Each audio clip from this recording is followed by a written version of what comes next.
MD Vasudevan Nair വിട പറയുമ്പോൾ അനാഥമാകുന്നത് പ്രിയപ്പെട്ട അക്ഷരങ്ങളാണ്. കാലാതിവർത്തിയായ കഥാപാത്രങ്ങളിൽ ഒരു നിമിഷത്തേക്കെങ്കിലും മൗനമായിട്ടുണ്ടാകും.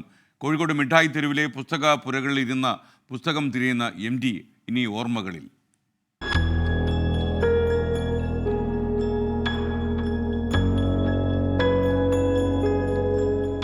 ഉണ്ണിയേശു പിറന്ന ക്രിസ്മസ് രാത്രിയിൽ മലയാളത്തിൻ്റെ അക്ഷരങ്ങൾക്ക് അവരുടെ നാഥനെ നഷ്ടപ്പെട്ടു.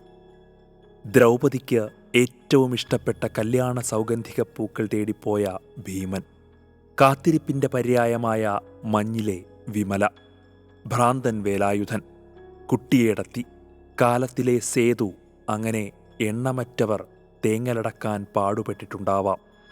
മലയാള സാഹിത്യം നിളാനദിയാണെങ്കിൽ അതിലെ വർഷകാല ഒഴുക്കായിരുന്നു MD. കോവിഡ് എന്ന മഹാമാരി മനുഷ്യനെ പുറത്തിറങ്ങാൻ ഭയപ്പെടുത്തിയ കാലം വരെ മിഠായി തെരുവിലെ പുസ്തകശാലയിലെത്തിയിരുന്ന MD വായിക്കാതെ പോയ പുസ്തകങ്ങൾ തിരഞ്ഞുകൊണ്ടേയിരുന്നു. ഇംഗ്ലീഷ് പുസ്തകങ്ങൾ വാങ്ങിക്കൂട്ടി. എഴുത്തിനേക്കാൾ വലിയ വായനക്കാരൻ സ്വയം നവീകരിച്ചു. കോവിഡിൻ്റെ ആ ഒരു കുറച്ച് മുന്നായിട്ട് സാർ പിന്നെ ആ വരവ് നിന്ന് പിന്നെ സാർ എന്താ ചെയ്യാറ്? ഇവിടെ ഇരിക്കാറ്? സാർ നമ്മളെ ബുക്സിൻ്റെ നമ്മൾ പുറകിലെ ഭാഗത്ത് കുറേ ഇംഗ്ലീഷ് നോവൽസിൻ്റെ ഒരു ഏരിയ ആണ്. അപ്പോൾ അവിടെ കംപ്ലീറ്റ് സാർ ആ ബുക്കുകളൊക്കെ സെറ്റ് ചെയ്യുമ്പോൾ അവിടെ സാർ നമ്മൾ കസേര അവിടെ ഇട്ട് സാർ പിന്നെ സാറിന് ഒരു 3/4 മണിക്കൂറോളം സ്പെൻഡ് ചെയ്യും. ആത്മകഥാംശമുള്ള ആദ്യകാല നോവലുകളിൽ MD തന്നെയല്ലേ അപ്പുണ്ണി, സേതു MD തന്നെയല്ലേ എന്നൊക്കെ മലയാളി ചിന്തിച്ചു കൂട്ടിയതാണ്.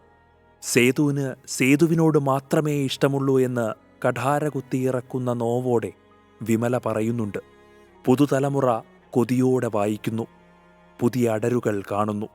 MDയുടെ ഭൗതികദേഹം മാത്രം യാത്രയായി.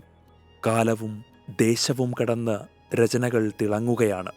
ഉയരെ ഉയരെ ഒരു മഞ്ഞുകാല നക്ഷത്രം പുഞ്ചിരിക്കുന്നു. ആർഷക്കിനൊപ്പം വിപിൻ C. വിജയൻ, 24 കോഴിക്കോട്.